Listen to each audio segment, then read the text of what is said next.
There is a reason certain photographs stay with us long after we've looked away. It is not always because they are beautiful. It is not always because they are technically perfect. Often, it is because they reveal something deeply human: vulnerability. Among all forms of photography, nude photography has a unique relationship with vulnerability. Not simply because the body is exposed, but because the subject often stands before the camera with fewer barriers between themselves and the viewer. Yet vulnerability is frequently misunderstood. Many people think vulnerability means weakness. In reality, vulnerability is often a form of courage. It is the willingness to be seen, to exist without hiding, to accept uncertainty and still remain present. This psychological dimension is one of the reasons nude photography can feel so emotionally powerful. The camera records more than physical appearance.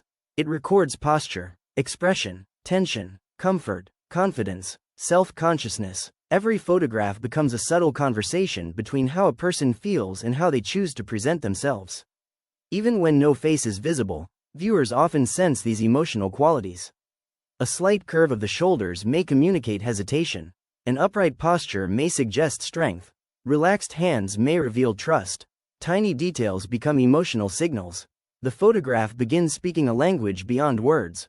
This is why experienced photographers often spend more time building trust than adjusting camera settings. Trust creates comfort. Comfort creates authenticity. And authenticity creates images that feel alive. When a subject feels safe, they stop performing. Instead of posing for the camera, they begin existing within the moment. The difference is subtle but profound. Viewers notice it immediately, even if they cannot explain why. One image feels staged, another feels genuine. The distinction often comes down to emotional honesty. Interestingly, vulnerability affects viewers as much as subjects. When we encounter an image that feels authentic, we are reminded of our own humanity, our own insecurities, our own experiences of being seen and judged.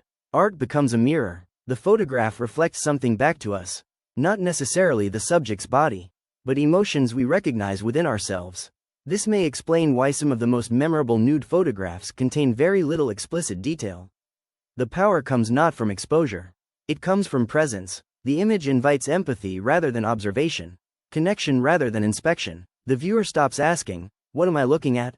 and begins asking, "What am I feeling?" Great artists have understood this principle for centuries. Whether through painting, sculpture, or photography, the human form has often been used to explore universal emotional experiences. Loneliness, hope, freedom, fear, resilience. The body becomes a symbol carrying deeper meaning. In modern photography, vulnerability remains one of the most important creative tools available. Not because it creates drama, not because it attracts attention, but because it reveals truth. And truth has a unique ability to move people. Of course, genuine vulnerability cannot be forced. It cannot be manufactured through technique alone. It emerges when trust, respect, and understanding exist between photographer and subject. It grows in an environment where people feel safe enough to be themselves. This is why ethical practice matters so much in nude photography. The strongest images are built on collaboration, communication, and consent. Without those foundations, vulnerability becomes exploitation. With them, vulnerability becomes art. Perhaps that is the real lesson. The emotional impact of nude photography has very little to do with nudity itself. Instead, it comes from a deeper human experience. The experience of being seen, not for what we wear, not for the roles we play, but for who we are. And when a photograph captures that feeling, it becomes more than an image. It becomes a reflection of something universal, a reminder that beneath all our differences, every person shares the same desire: to be understood, to be accepted, and to be seen.